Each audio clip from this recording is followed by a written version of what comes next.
This conference will now be recorded. Today I'm going to talk about real estate farming. When I Google the phrase real estate farming, here's what I come up with.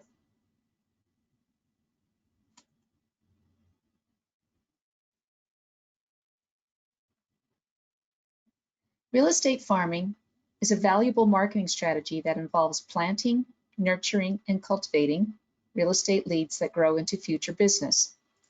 In many ways, farming for realtors is similar to regular farming in that if you pick a farm that is too small, your yield will be too low. If you pick a farm too large, then you will not be able to cultivate all the crops properly. Likewise, underworking your farm and your crops will starve from lack of nurturing. But overworking your farm can also be bad, resulting in fields that will stop producing income or even die off entirely. Geographic farming versus social farming. First thing, I better talk about the difference between geographic farming and social farming. We have talked a lot about niche marketing in the past classes, which is essentially social farming. That is to say, social farming is marketing to a group of like-minded individuals, such as first-time homebuyers, people interested in living in a Gulf community, or even professions such as physicians. Geographic farming is focusing on people living in a specific geographic area, like a subdivision, regardless of their social likeness. It's a bit of apples and oranges comparison, and how we approach geographic farming is quite a bit different as well. Let me make a bold statement. Nobody just anoints you the neighborhood expert because you live there. I've lived in Mountain High over 20 years, and people see our brightly logoed company car on a regular basis. Even though they see it, nobody's knocking on my door to help them sell their home. You have to actually become the neighborhood expert. You essentially have to self-appoint yourself so that you become the neighborhood expert in their minds by planting seeds and tending a crop that will yield buyers and sellers down the line.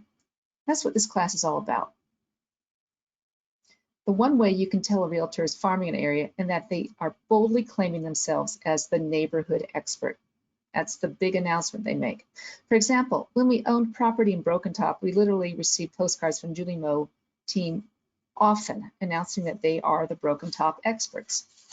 In your geographic farm, you want them to see your branding everywhere. Postcards, newsletters, yard signs, neighborhood block parties, open houses, door knocker, geographic Facebook ads, although these are getting harder to target.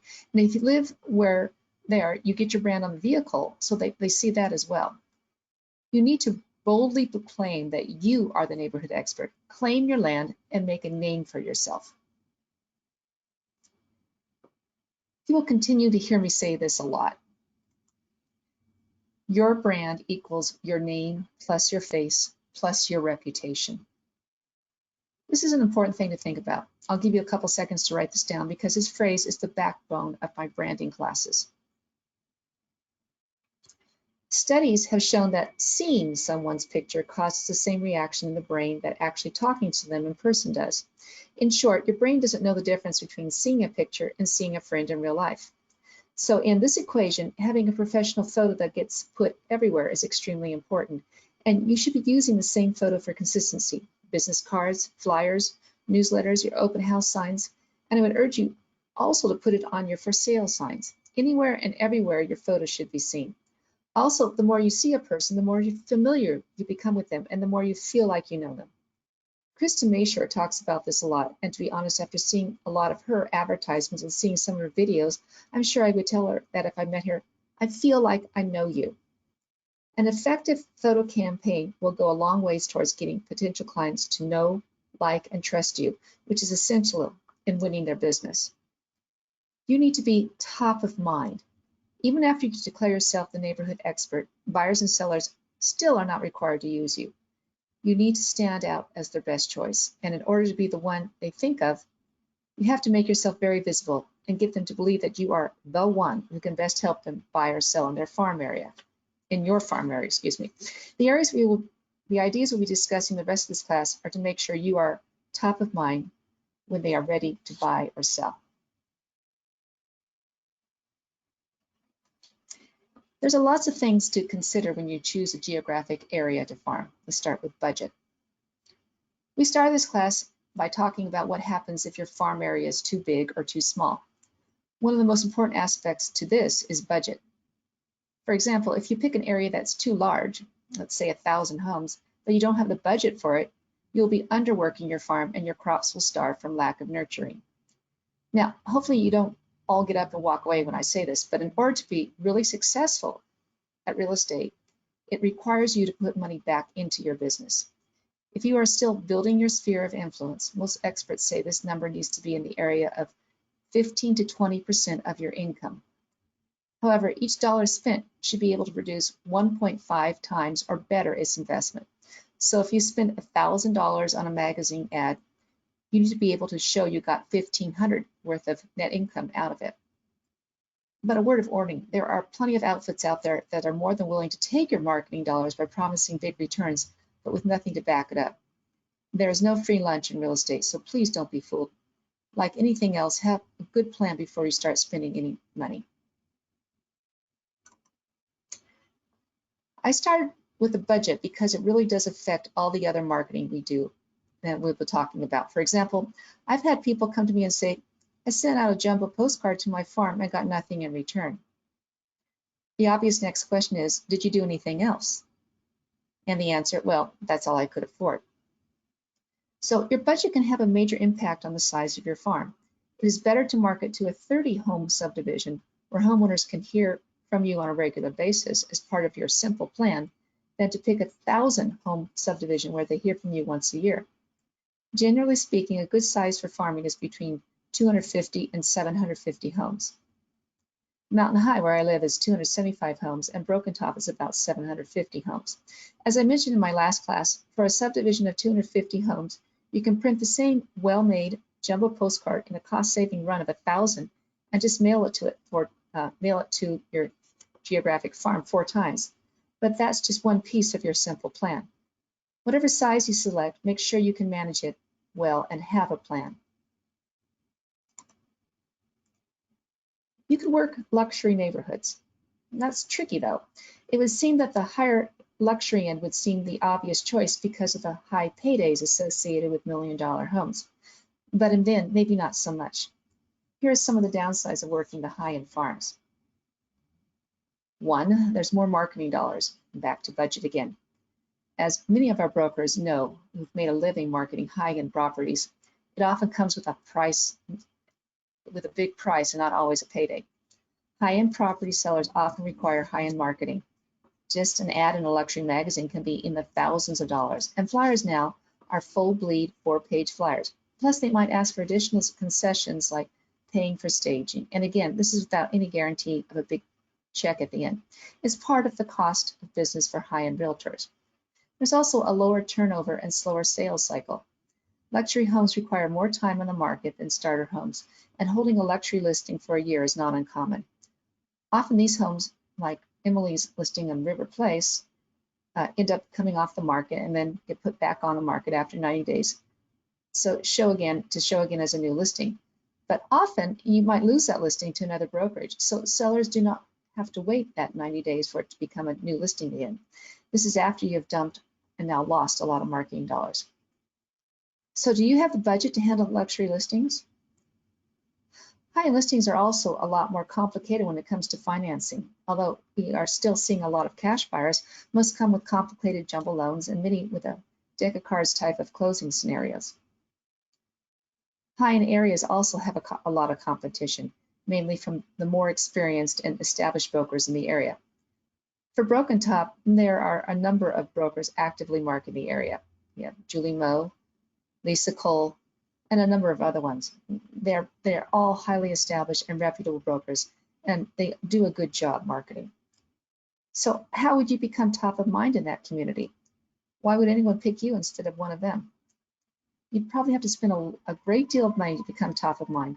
But keep in mind that since these brokers have already worked with dozens in this community, their sales barriers are already much lower than yours. Maybe consider a different farm with less competition, and they are out there. For example, nobody's working Mountain High where I live, and I'm not recommending a big payday for doing so, just saying they are out there.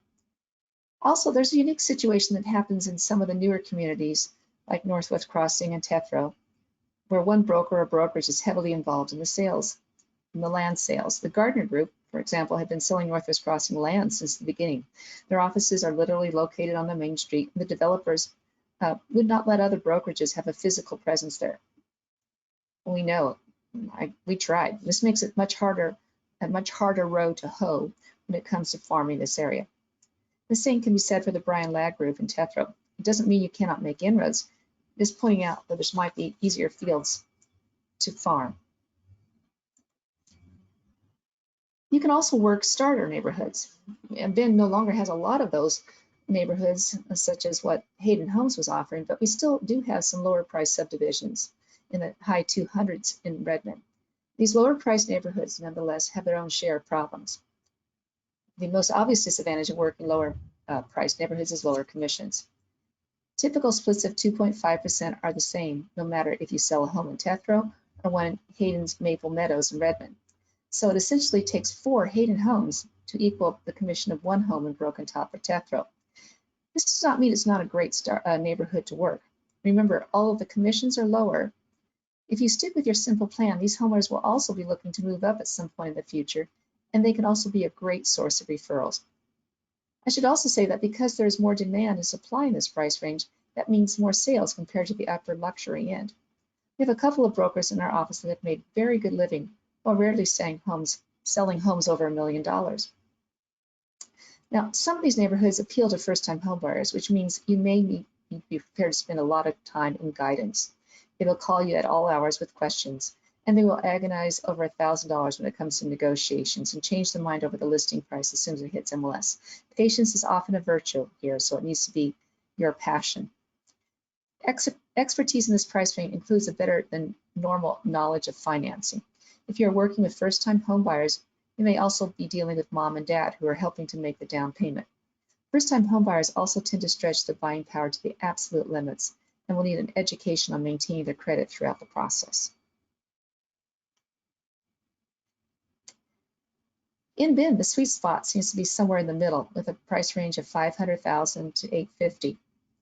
This price range turns over pretty quickly and typically qualifies for more traditional financing, but also has a high enough commission to make it worth the effort of all those marketing dollars. Another way to gauge whether a neighborhood is a good to farm is to look at turnover rates. Check out the solds on MLS to see how many properties came on the market last year and how many sold. Is there enough business to go after? Look at the days on market. Is it a hot or cold subdivision compared to Bend overall? Do some quick math so you're being realistic. If there are 10 sales per year, which is the turnover, and the average sale is $400,000, that is a one-side commission at 2.5% of $10,000, a total of $100,000 per year. You can easily see what percentage you would need in order to make a profit, as each home is worth $10,000 net profit. But if you double in sales, it would be even better. But keep this in mind, the net profit. When working a farm, you need to reinvest 10 to 20% back into your next crop. Also, if you jump into a brand new subdivision, perhaps one you moved into yourself and are trying to be the expert there, just be aware that turnover of homes generally happens every 7 years on average, and that's a national average. So if it's a brand new subdivision, you will likely not have much selling going on there for several years at least. Likewise, there are some older subdivisions that people never seem to sell a home. When we put together the popular neighborhoods on our website, we originally put in some subdivisions where the most listings were happening.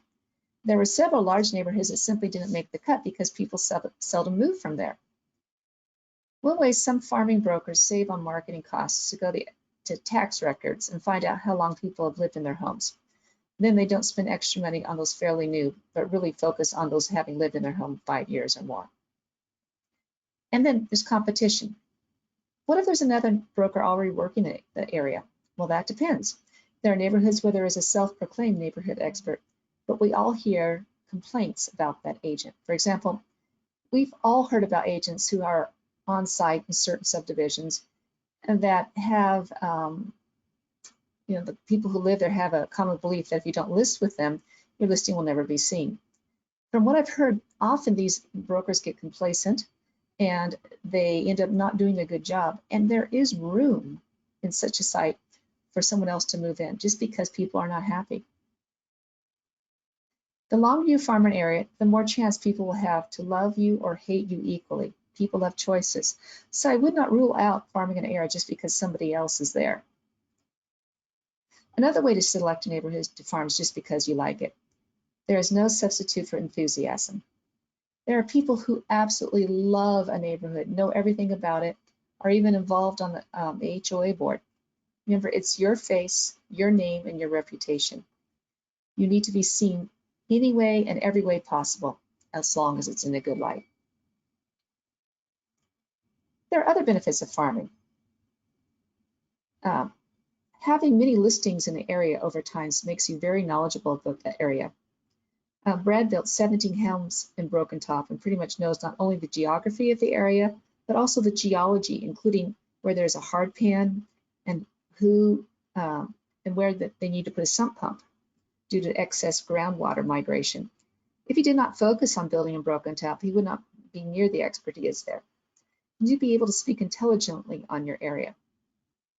Another benefit of farming a geographic area is you can hold multiple open houses at once, like a mini parade of homes. Your open house signs will be everywhere. And again, consider getting your face on your signs, and you can fill all your flyer boxes in one quick trip. You'll save on gas.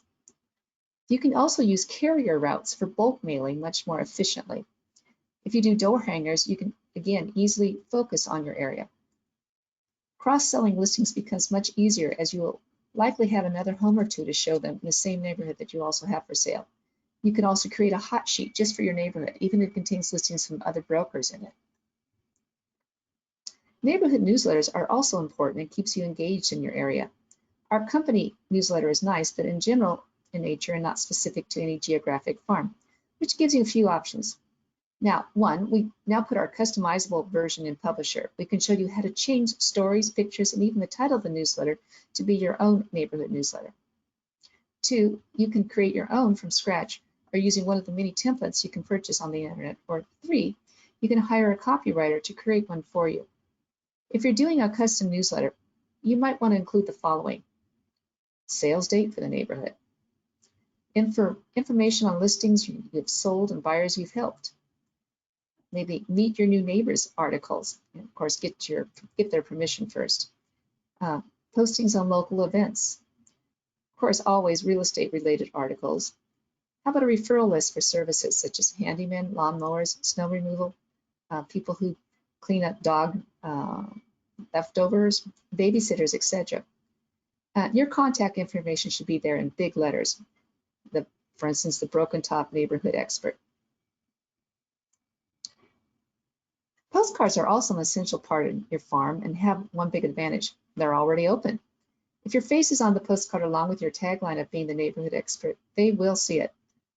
One thing I learned a long time ago in advertising, that is, in general, people need to see your face a minimum of 5 times to start recognizing it. That is just one part of a long-term marketing campaign. So things to send on a postcard would be just listed, just sold, funny messages such as, are you moving into a new pad, with a picture of a frog on a lily pad, upcoming events, home tips, and using statistics to your advantage. For instance, if you are the neighborhood expert, your stats will look much better, and you can use this in your marketing. For example, I listed over 50% of homes in Broken Top last year, or I had 3 times as many happy home sellers this year as the next 2 agents combined. Also, you need to get a mailing list. As brokers, you have the benefit of using your title company to get mailing labels for an area, which makes the whole process rather easy. You will get a new list each time, so it's the most up to date. You should also consider every door direct mail from the post office. This is broken down by zip code or mail carrier route. It's much cheaper than regular mail, but you need to hit everyone on that route. And they accept almost every type of mail, including newsletters and postcards. But by the way, our newsletters are in a digital format. So if you plan on modifying and printing out for mailing, please see me and we'll help you modify it to a printable version. One more way to get your marketing materials into your farm is by using mailing services. We have local ones like Moonlight Mailing, or there are national ones that will do this on the mailing for you, like Vistaprint, Postcard Mania, Bear Printing, Even IMPREV has a mailing service connected with them. And then there's also thoughts on design. First and foremost, keep it simple. You need to have your picture and tagline on everything you do, and your bold header gets only 2 to 5 words to get your point across. Postcards are a lot like driving by a billboard on the parkway. Unless you're stopped, you only have time to read a few words or look at the picture. Most people try to put too much onto billboards and postcards. You will simply lose your effectiveness. Also, it needs to be quality. People will assume you will put the same quality in the marketing of their home. And then there's brochure boxes. This is always an interesting conversation. Should you have one? Ever notice that when you stop by and look at a property, the brochure box is empty? For the realtor, they're a pain to keep full and cost you money because, well, the neighbors take them all, right? But if you're going to be the neighborhood expert, these brochure boxes are gold. Every nosy neighbor who takes one is taking your contact information and sees you are a dedicated agent doing everything right to sell a home. Then there's your website. Remember that your subdomain website can also play a key role in your farming efforts. Not only do our broker websites have a great search feature similar to our main brokerage website, but you also have the ability to create an unlimited number of pages, including landing pages. One popular thing people want to know is, how much is your home worth? Of course, this theme is often quite overused.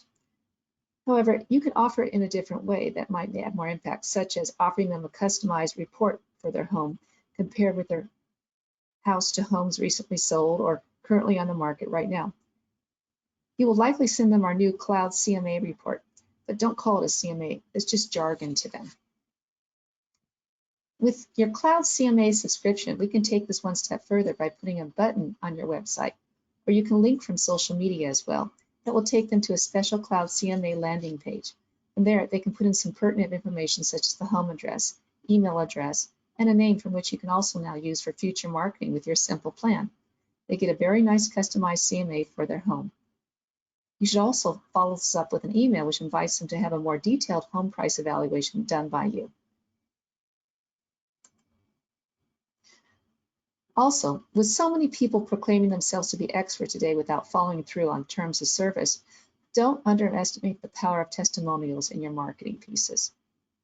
One great way to get these is when people love you the most, while they're signing the closing papers.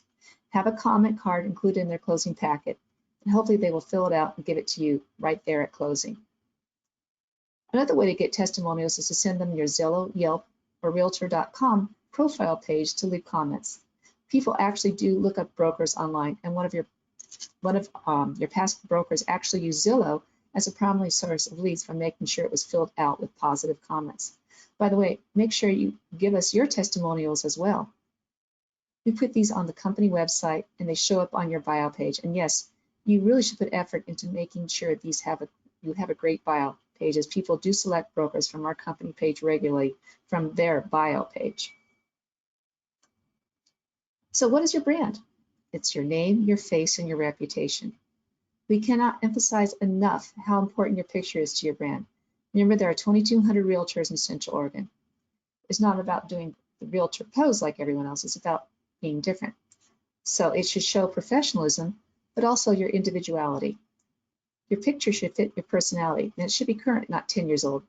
It should be professionally done, and it should be everywhere. This may seem selfish or egotistical, but you need to talk about your accolades. They're very important. Start by writing down a list of all the degrees, certifications, or awards you have received, and examine why each matters to your client. We have numerous examples besides the realtor with a banking background here in Bend. For example, Norma Dubois, who's now retired, was one of Bend's top realtors for 28 years. She did not keep it a secret that she studied marketing and merchandising at the San Francisco Institute of Technology in New York, at the Fashion Institute of Technology in New York, and worked for Macy's in New York and San Francisco.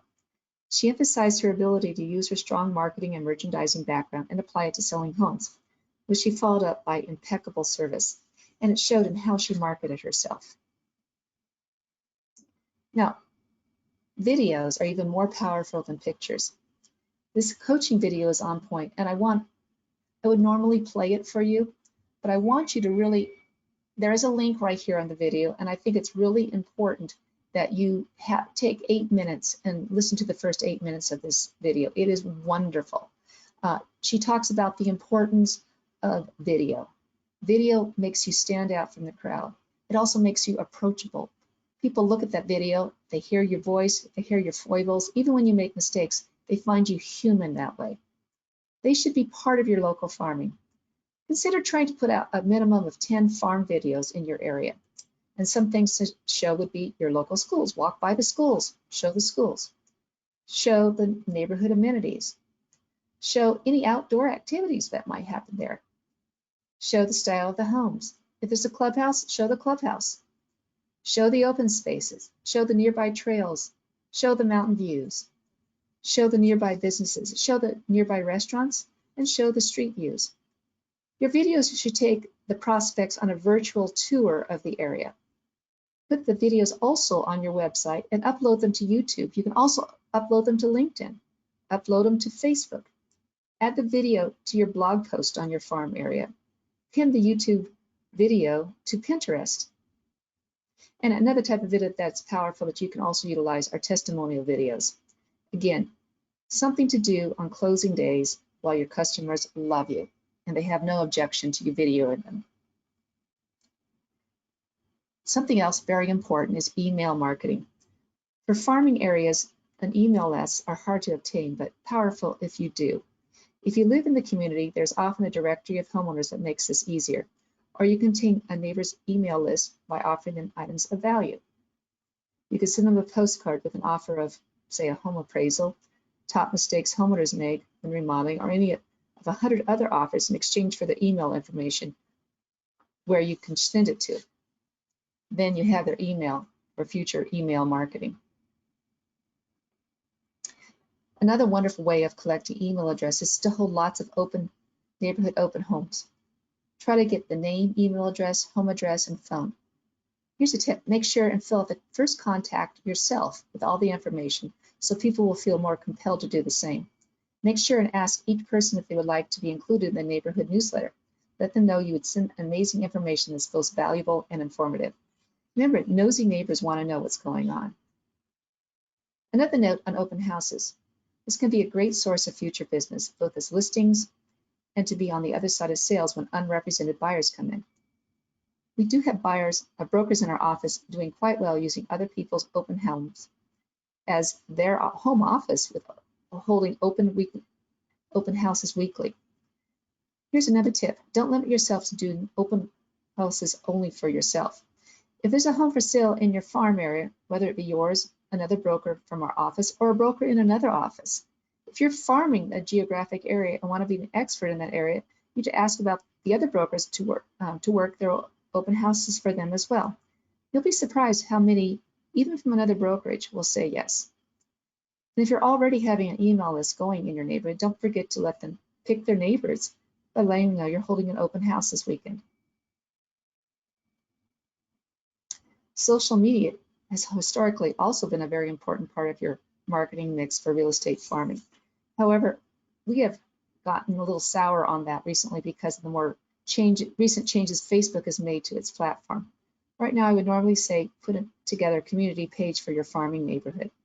However, because Facebook is now restricting posts so they only show up on 1 to 3% of your audience, this could be a massive waste of time and effort. Also, where before we would encourage you to take out ads and use a geographic tool to really focus on your target area.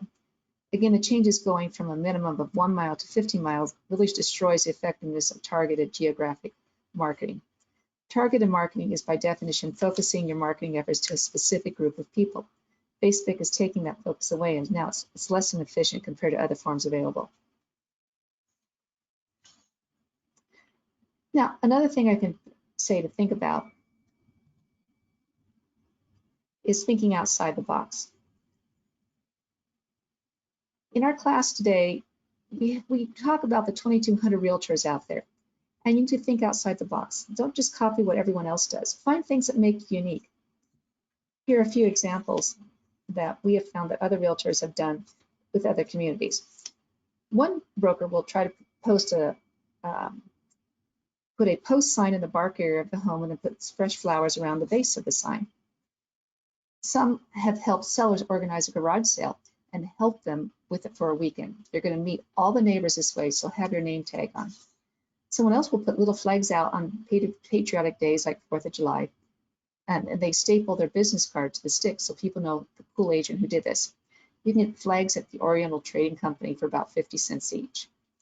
Someone else will organize a neighborhood cookout as an informal way to get neighbors together over a barbecue and drink. You can also do buyer-seller seminars on interesting buyer-seller topics. We do have people in our office who are doing these.